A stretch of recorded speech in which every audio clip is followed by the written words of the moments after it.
아멘. 오늘 사도행전 10장에 있는 말씀을 가지고 우리 편견을 버리자라는 제목으로 함께 말씀을 살펴보고자 합니다. 자, 어느덧 1월달이 다가고 벌써 2월달, 참 시간이 빨리 가는 것 같습니다. 그렇죠? 다음 주면 이제 고유명절 설날이 다가오는데 다시 한번 말씀을 통하여서 우리가 말씀으로 무장하여서, 그렇죠? 그 명절들이 단순히 가족들, 친척들을 만나는 시간뿐만 아니라 하나님의 말씀을 나눌 수 있고 전할 수 있는 기회로 삼기를 바라겠습니다. 자, 그러기 위해서는 우리가 먼저 하나님 말씀으로 무장해야 될 줄로 믿습니다.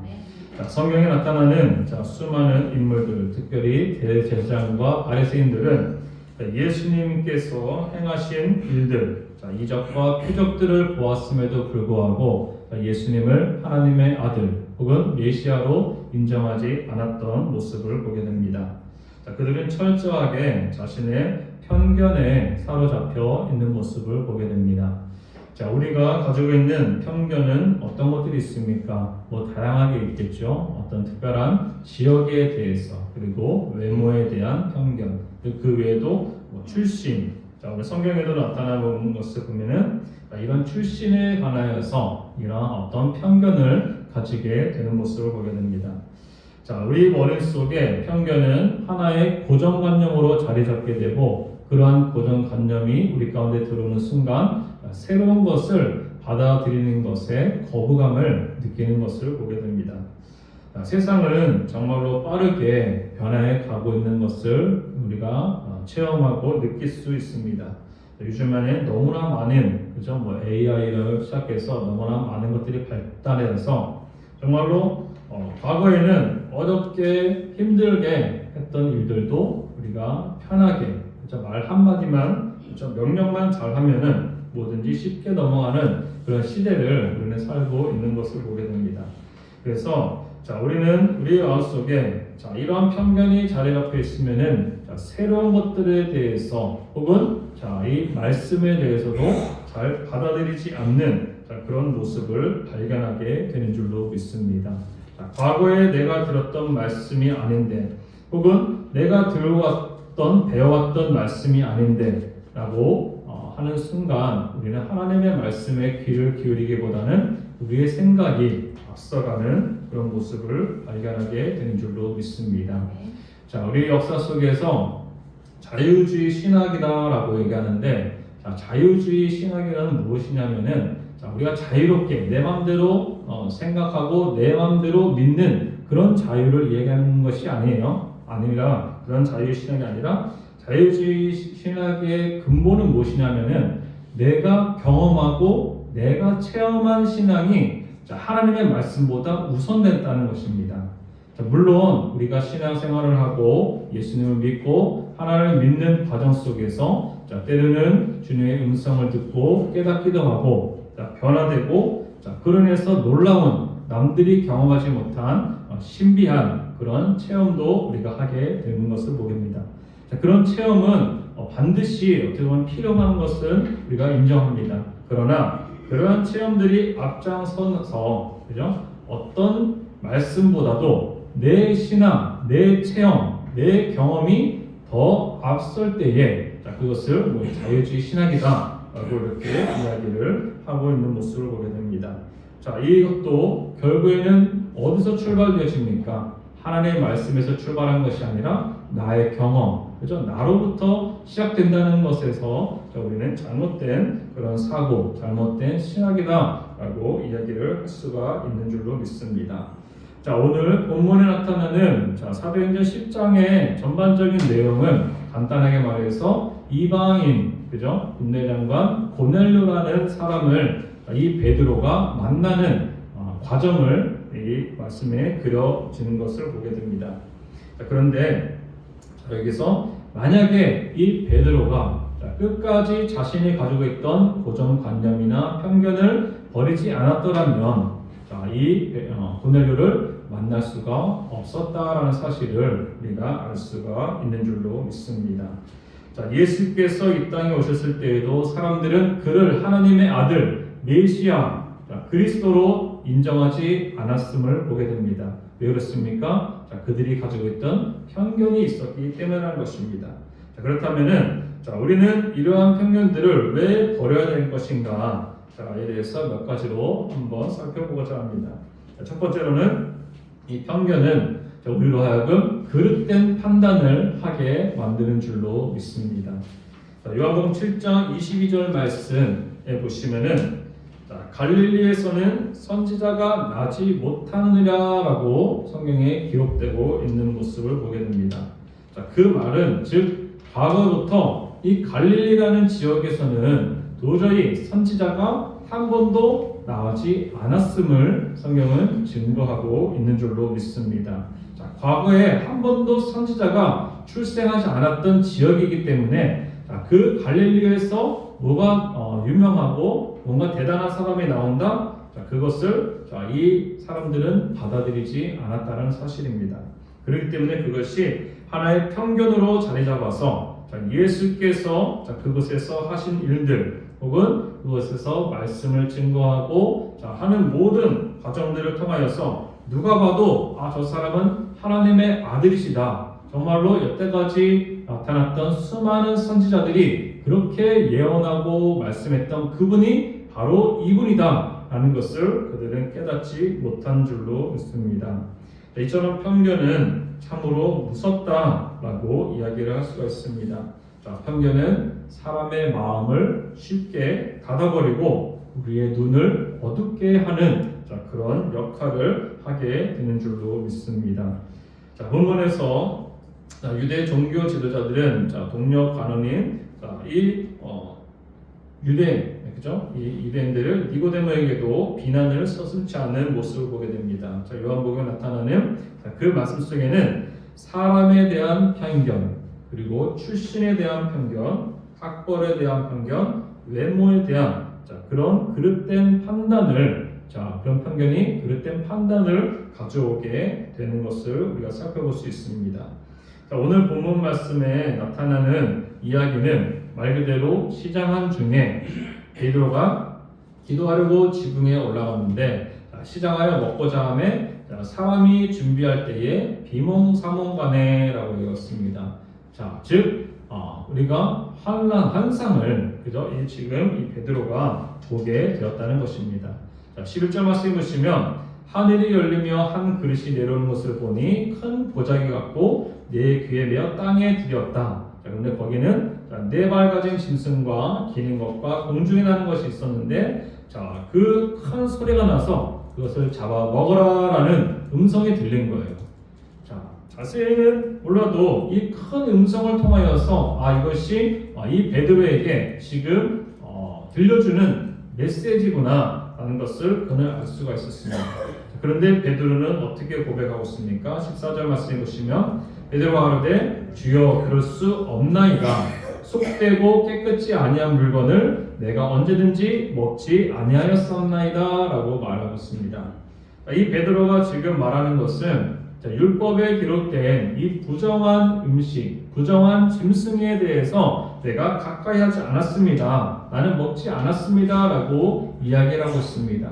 얼핏 보면은 이 베드로가 하나님의 말씀인 율법을 지키고 하는 것이기 때문에 뭐가 문제가 되느냐라고 이야기할 수가 있습니다. 근데 중요한 것은 무엇이죠? 지금 그 뒤에 나타나는 말씀 보시면 하나님께서 깨끗하다라고 하는데 네가 왜 속하다, 부정하다 하느냐라고 말씀을 하고 있는 줄로 믿습니다. 그래서 우리 안에서 잘못된 편견을 가지고 있다라면은 아까 전에도 첫 서두에 말씀드렸지만 새로운 것에 대해서 받아들이지 않는 그런 모습을 보게 되는 줄로 믿습니다. 우리는 교회 안에서 어떤 편견을 가지고 있는지 혹은 진리에 대한 편견을 가지고 있진 않은지 우리 자신을 돌아다볼 필요가 있는 줄로 믿습니다. 예전에 어떤 학자인가요? 누가 이렇게 이런 말씀을 했는데 어떤 말씀이냐면은 우리가 연인 사이에를 이제 비유로 들어서 이렇게 말씀 나누는데 연인 사이에 이제 편지를 주고받았어요. 예를 들어서 편지를 주고받았습니다. 그 편지가 한 몇십 장, 몇백 장이 되었어요. 그래서 그 편지를 다 모아가지고 이제 드디어 언제 만나자. 그래서 연인이 만나게 되었습니다.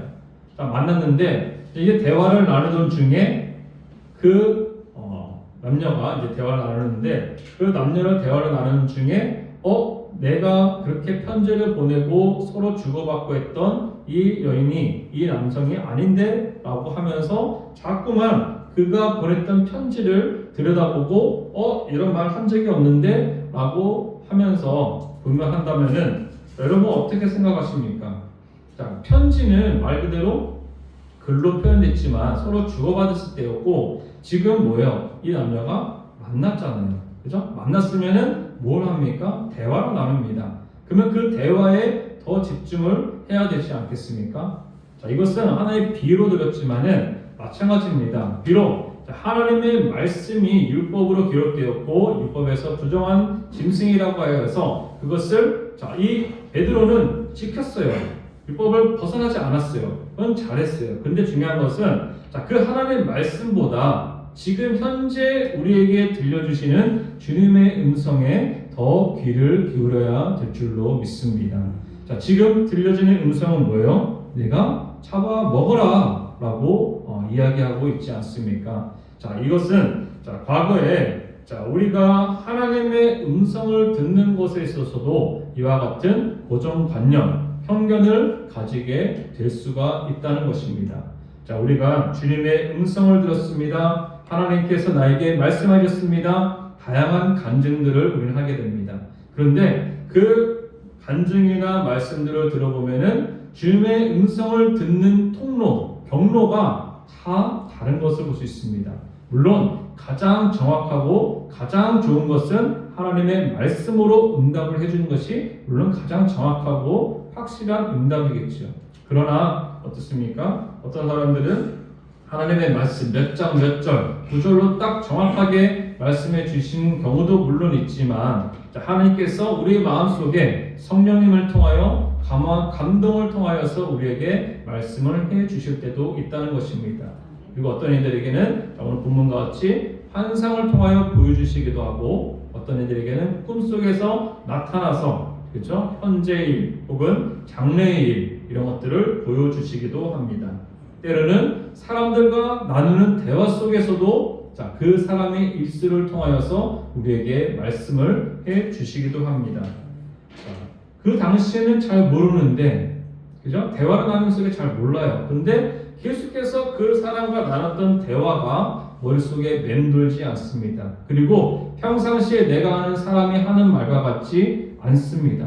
뭔가 특별한, 그죠? 메시지를 나에게 주는 것 같은 그런 마음과 확신이 들 때에 우리는 기도하면서 우리는 물어봐야 될 줄로 믿습니다. 그러면서 우리가 주님의 음성을 분별하는 그런 과정을 거치게 된다는 사실입니다. 중요한 것은 무엇이냐? 내가 과거에 하나님께서 나에게 꿈을 통하여서 보여주시고 깨닫게 해주시고 말씀해 주셨다? 그런다면은 또 다른 방법으로도 우리에게 말씀해 주실 수 있다라는 것에 그런 가능성을 우리는 열어둬야 되는데 우리는 어떻습니까? 맞아. 하나님께서 나에게 꿈을 통하여 보여주셨어. 그러면은 또 꿈에 대해서 꿈을 통해서 나에게 보여주시고 응답해 주시겠지라는 그러한 생각이 우리가 자리 잡게 된다는 사실입니다.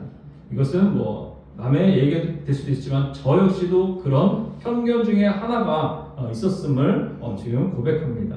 과거의 꿈을 통하여서 하나님께서 교회 안에 혹은 어떤 특정한 사건을 통하여 미리 보여주시고 알려주시고 깨닫게 해주셨던 그런 일들이 있습니다. 그러다 보니까 그것이 저도 모르는 사이에 편견이 자리 잡은 거예요. 그래서 무슨 일이 생겼다면 빨리 자려고 무슨 빨리 자고 그죠? 오늘 밤 지나면 하나님 꿈을 통하여 보여주세요. 하나님 알려주세요. 깨닫게 해주세요 하고 얼른 잠자리로 찾고자 하는 그런 모습이 보였다는 것입니다.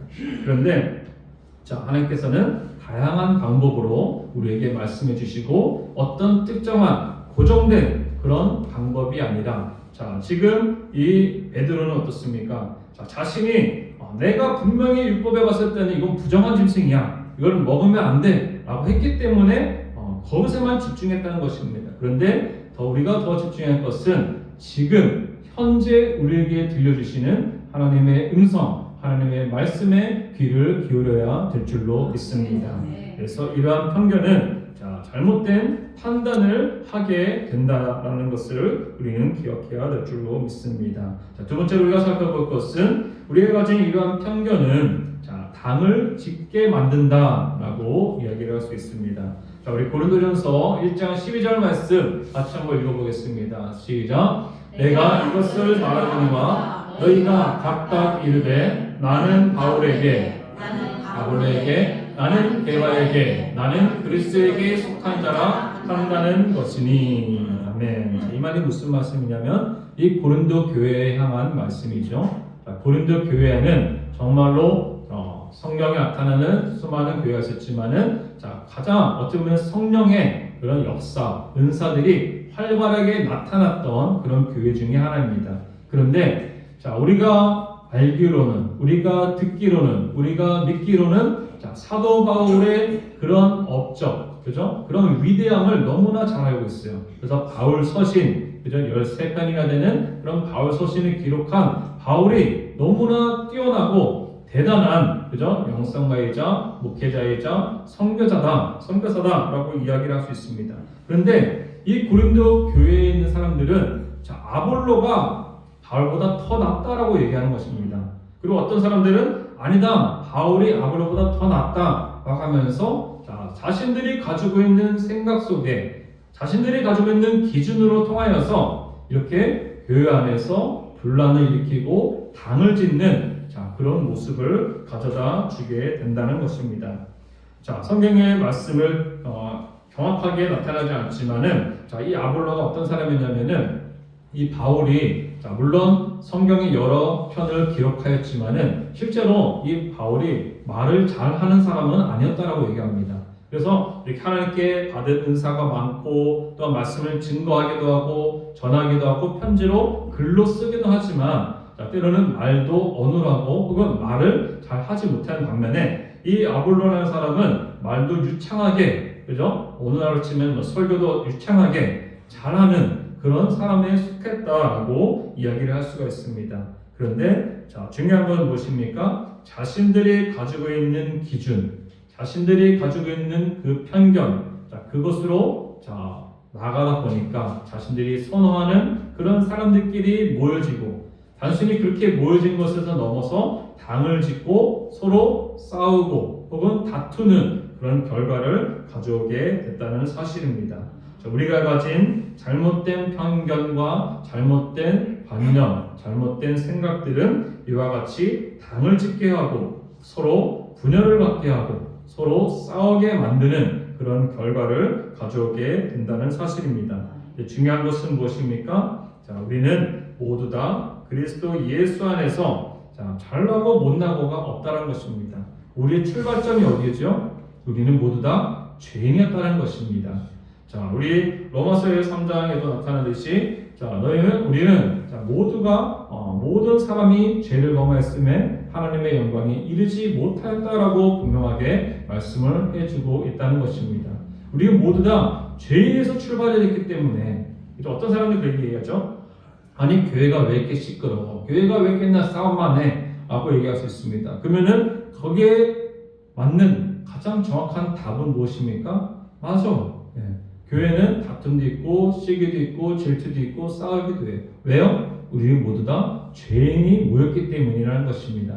죄인이 모였기 때문에 시끄러울 수밖에 없고 죄인끼리 모였기 때문에 다툼이 있을 수밖에 없다는 것입니다. 근데 그런 죄인이 비록 들어올 때는 죄인으로 들어왔지만 나갈 때는 우리 말씀으로 고침받고 변화되어서 의인과 같은, 그죠? 의인으로 불려지는 그런 삶으로 바뀌게 되는 줄로 믿습니다. 그래서 우리는 우리 안에 가지고 있는 그 편견을 버림과 동시에 이런 교회 안에서 혹은 우리 가정 안에서 이런 당짓고 서로 분열과 이런 누가 가장 좋아할까요? 당연히 사단이 좋아하겠죠. 잣대다. 그래, 너 좋아하는 사람끼리 하면 만나. 왜 싫은 사람끼리 억지로 이게 뭐야? 이게 뭐야? 사단의 목소리겠죠. 사단의 음성이겠죠. 그러나 우리 하나님께서는 우리가 모두 다 한 마음과 한 뜻으로 우리가 비록 죄인으로 출발되었지만 같은 공간 안에서 말씀을 듣고 읽고 배우면서 우리가 의인과 같은 그런 삶을 살아가게 되는 줄로 믿습니다. 그래서 요한복음 17장 21절 말씀, 우리 스크리버시와 함께 읽어보겠습니다. 시작. 아버지여, 아버지께서 내 안에, 내가 아버지 안에 있는 것 같이 그들도 다 하나가 되어 우리 안에 있게 하사 세상으로 아버지께서 나를 보내신 것을 믿게 하옵소서. 아멘. 자, 뒤에도 읽겠습니다. 에베소서에 있는 말씀. 이는 그로 말미암아 우리들이 한 성령 안에서 아버지께 나아감을 얻게 하려 하심이라. 아멘. 그렇습니다. 여기 나타나는 21절 말씀같이 그들도 누구예요? 자, 아버지와 아들, 하나님과 아들 되신 예수님이 하나가 된 것처럼 우리들도 다 하나가 되어서 우리 안에 있게 한다. 즉 그리스도 안에 있게 하는 것이 하나님의 뜻이요, 하나님의 계획이요, 하나님의 방법이 되는 줄로 믿습니다. 그래서 우리는 그 어떤 편견이 우리 안에 있다면은 그것을 통하여서 당을 짓고 혹은 그런 모습을 우리 안에 떨쳐버려야 될 줄로 믿습니다. 마지막으로 세 번째로 우리가 살펴볼 것은 이러한 편견은 남에게도 악영향을 끼치는 줄로 믿습니다. 이 편견은 자신만 진리에 이르지 못하고 자신만 신앙이 멀어지고 하면 괜찮은데 그것이 아니라 남들까지도 그 영향이 끼쳐진다는 것입니다. 우리 마태복음 15장 14절 말씀 같이 한번 읽어보겠습니다. 시작. 그냥 그라 그들은 맹인이 되어 맹인을 인도하는 자다. 맹인이 맹인을 인도하면 둘이 다 무덤에 빠지리라 하시니. 아멘. 그렇습니다. 한 사람은 바로 서야지만이 다른 맹인을 인도할 수가 있고 바른 길로 이끌어 갈 수가 있다는 것입니다.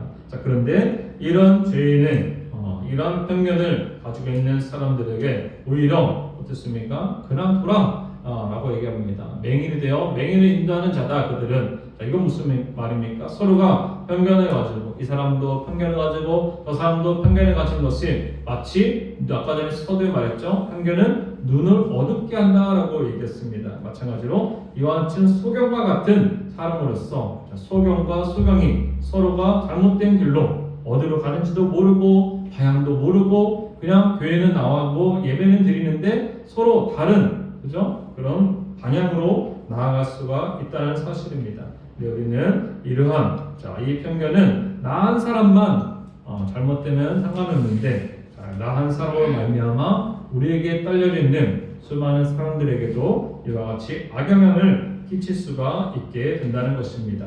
그래서 예수님께서는 어떤 사람들을 이렇게 책망했습니다. 우리 마태복음 23장 13절 말씀 같이 한번 다시 읽어보겠습니다. 시작. 가 있을진저 미식하는 서기관들과 바리새인들이여 너희는 천국문을 사람들 앞에서 닫고 너희도 들어가지 않고 들어가려 하는 자도 들어가지 못하게 하는도다 라고 심히 책망을 하는 모습을 보게 됩니다.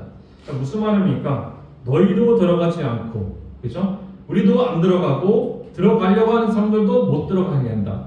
예를 들어서 우리가 주일날 예배를 드리러 왔는데 저 밑에서 물론 우리는 안내임을 쓰고 있지만 안내를 쓰는 사람이 예를 들어서 자신도 예배에 들어가지 않고 그죠? 들어가려고 하는 사람도 못 들어가게 하는 이러말로 얼마나 악한 일이겠습니까?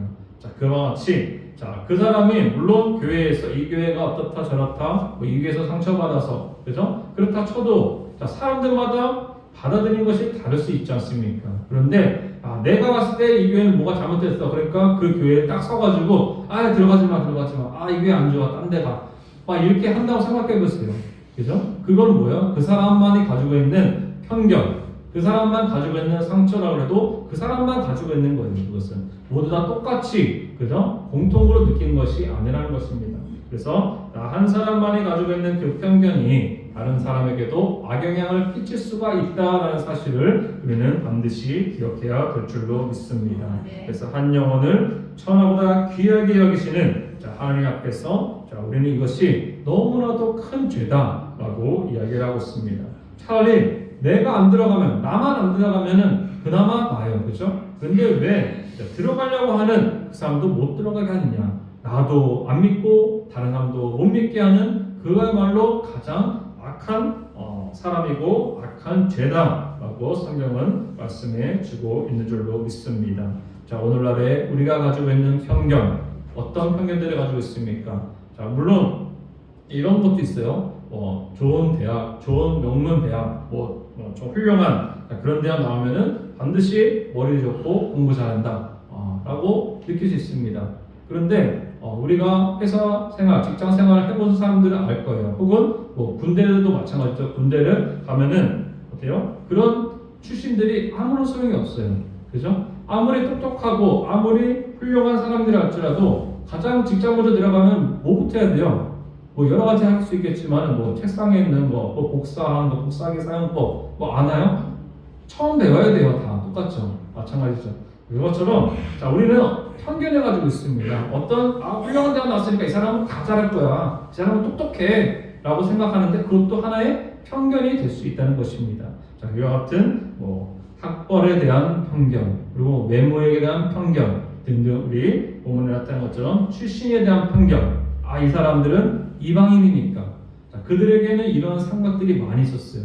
그죠? 우리는 하나님께서 택하신 백성이야. 이스라엘 민족만 하나님께서 사랑하시고 구원해 주시는 백성이야. 저 이방 나라에 있는 사람이 왜 내가 저들에게 복음을 전해야 돼? 라고 생각할 수도 있고, 혹은 하나님께서 임하신 이 성령의 강림 사건, 정말로 하나님을 사랑하는 그 백성들에게만 임하는 그런 사건이자 그런 은혜나 축복이다 라고 생각하겠지만은 그 뒤로 나타나는 수많은 이방인, 이방나라, 그죠? 그래서 저와 여러분들까지 이 복음이 전파되고 들려지게 되는 줄로 믿습니다.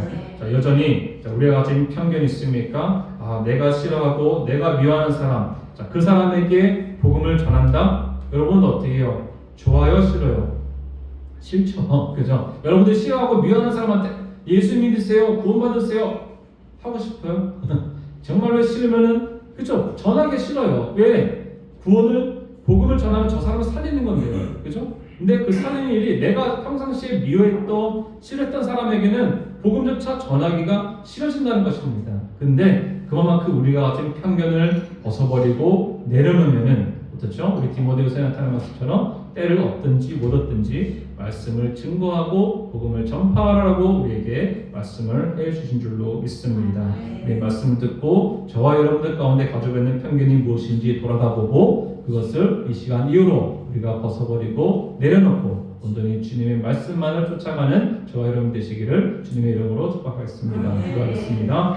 하나님 감사합니다. 이 시간 우리까지 함께 말씀 나눴습니다. 우리가 가지고 있는 편견이 다른 사람에게도 악영향을 끼치고 또한 우리 신앙과 우리 믿음 안에서 잘못된 판단을 한다라고 말씀 보았습니다. 주님, 우리도 올바른 아버지의 사상, 올바른 생각, 올바른 판단과 특별히 주님의 음성에 말씀에 귀를 기울이며 나갈 수 있는 우리 모두 되시도록 인도하여 주옵소서. 오늘 말씀 감사드리며 살아계신 예수 그리스도의 이름으로 기도드렸습니다. 아멘.